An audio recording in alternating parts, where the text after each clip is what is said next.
Hey! Excuse me while I adjust my chair here. This is Adam Tilted, your dizzy dude, and I'm back with some more Orbit at a Tilt. So I've got some announcements before we get into the fun of the matter.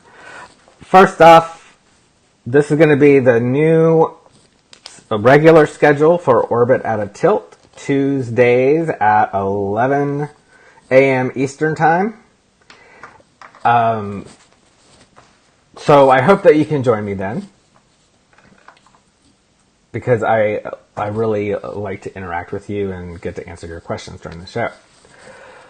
Second thing is I need your help. I have a lot of great ideas for things that I want to do, but they just cost more money than I can afford to spend on them. For example, you know that Johnson Space Center is here. And Space Center Houston is a great place to go. And I would like to show you some of that. But it's all the way on the other side of town. And just the Uber cost alone, just to go there and back, that's not even counting buying a ticket or anything, that's probably about $60 to $70. So you see my dilemma, because I just don't have that kind of extra cash. But if everyone pitches in $1, that would help a lot. There are a couple ways you can do that. If you want to be a monthly recurring sponsor, you can go to patreon.com. You can do as little as $1. I've got several people doing $1 a month, and it adds up quickly, and it's great. I'm halfway to getting a new microphone. Or if you just want to do a one-time donation, paypal.me/AdamTilted. Just put in the note that you are supporting Orbit at a Tilt so that I can thank you for that. Okay, let's get started with the fun today. First off, I want to tell you about some news that's been happening. This past week, the crew of Expedition 55 for the International Space Station, they did the 210th spacewalk for maintenance and repair of the station. It's a lot of spacewalks. And this one, the dog hair. This one lasted for a little over 6.5 hours. I cannot imagine. I mean, except for the vertigo, I think it would be really cool to do a spacewalk, but 6.5 hours in that suit, that's got to start to get uncomfortable after a while. So, bravo to those astronauts. There were two of them. Their names are Ricky Arnold and Drew Fuestel. I'm sorry if I mispronounced that, Drew. Doing the best I can. They were able to complete all their mission objectives, and the next spacewalk is in June. Now, you can see these spacewalks live as they happen on NASA TV or on their website. So check that out because they're fun. Also, a couple weeks ago, on May 11th, SpaceX launched the satellite Bangabandhu 1. This was the first telecom satellite for the nation of Bangladesh. Good job, Bangladesh. And they used the Falcon 9 to put it into a geostationary transfer orbit. That means that geostationary means that it's orbiting above the same point of the Earth. So it's orbiting at the same speed that the Earth rotates. That's a pretty common type of orbit for a communications satellite. So great job. And SpaceX was able to land the first stage on the drone ship in the Atlantic Ocean. Of course, I Still Love You. That's the name of the ship, which I think is awesome. So congratulations to SpaceX on that achievement. They are getting better and better at doing that, and as a result, they're decreasing the cost of launching things into space. So, good job. Okay, let's take a look at some space stuff. How about that? Let's see if I can... There we are, yep. Wait, why can I not do this? Okay. And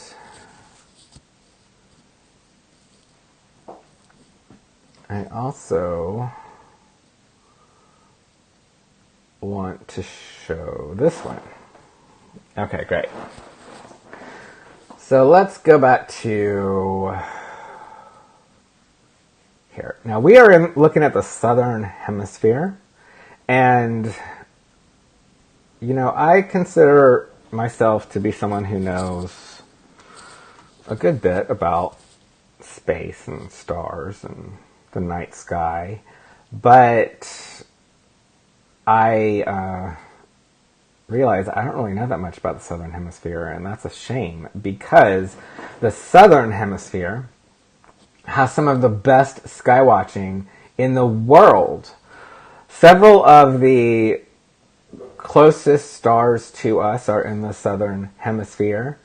There are several globular clusters, which is when there's a whole bunch of stars all together that you can see with the naked eye there.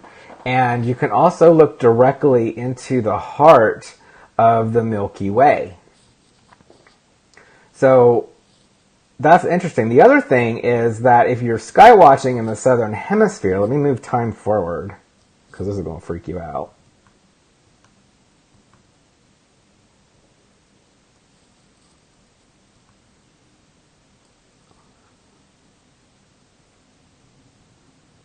Okay, so wait, where is...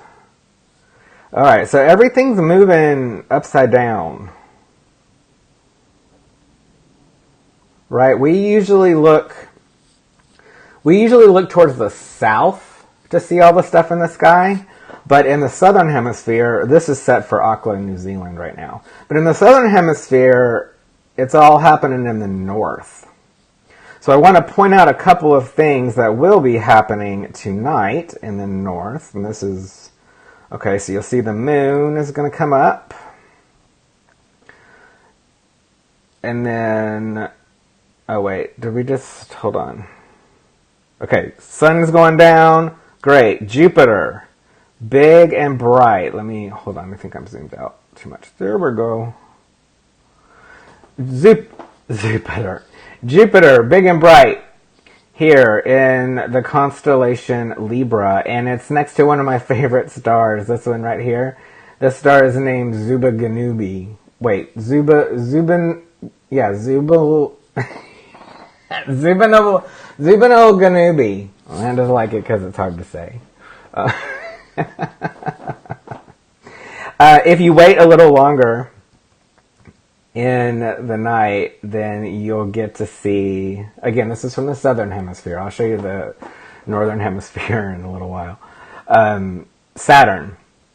Saturn is coming up, and Mars. We're not getting a great view of Mars in the Northern Hemisphere, but you guys, it's pretty high in the sky for you in the Southern Hemisphere. And you've also got a better view of Saturn down there because it's higher in the sky for you as well. So let's switch back to Houston.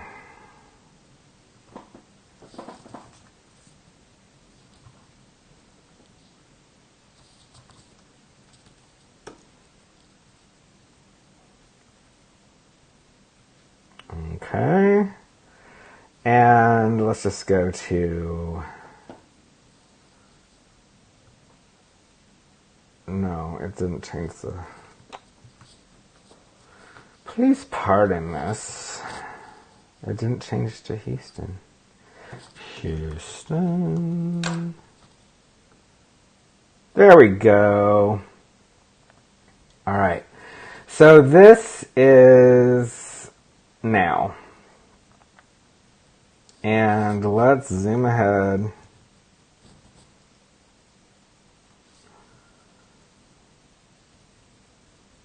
to tonight.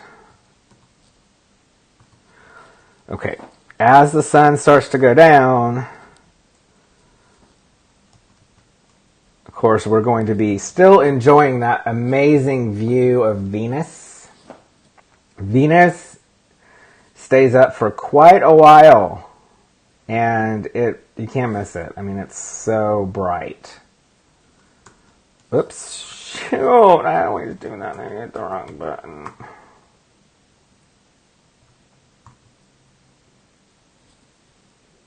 Okay.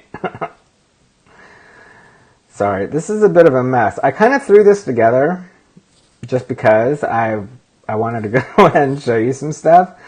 But next week I'll be more scripted. This was just kind of just relaxed, just to introduce you to the new schedule. By the way, can someone comment and let me know if you can hear me? Because I was not able to do a sound check. Would be ashamed to have been talking all this time to nobody. Okay, so this is Houston. This is about 9 o'clock. Venus is really bright. You'll also see Procyon, Sirius here. If I zoom out a little bit, Venus is near Gemini. You can see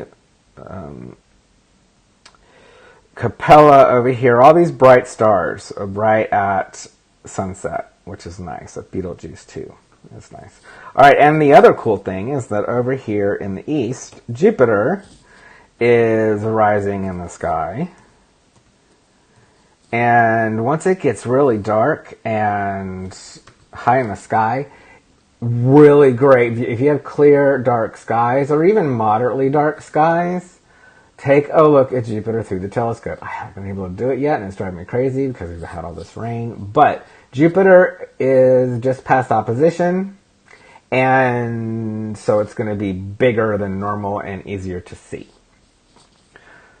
The same thing's happening to Mars, by the way. Back in the Southern Hemisphere, since you have a better view of Mars, it's going to look bigger. So you might want to take a look at that with some binoculars or telescope as well. Northern Hemisphere people, it depends on where you are. If you're south enough and you have a clear enough view of the horizon, you may be able to see Mars as it kind of like scoots across the top, but probably not. Okay, so I believe that is it for this week's episode of Orbit at a Tilt. I will be back every Tuesday at 11 a.m. Eastern Time, which is 8 a.m. Pacific Time.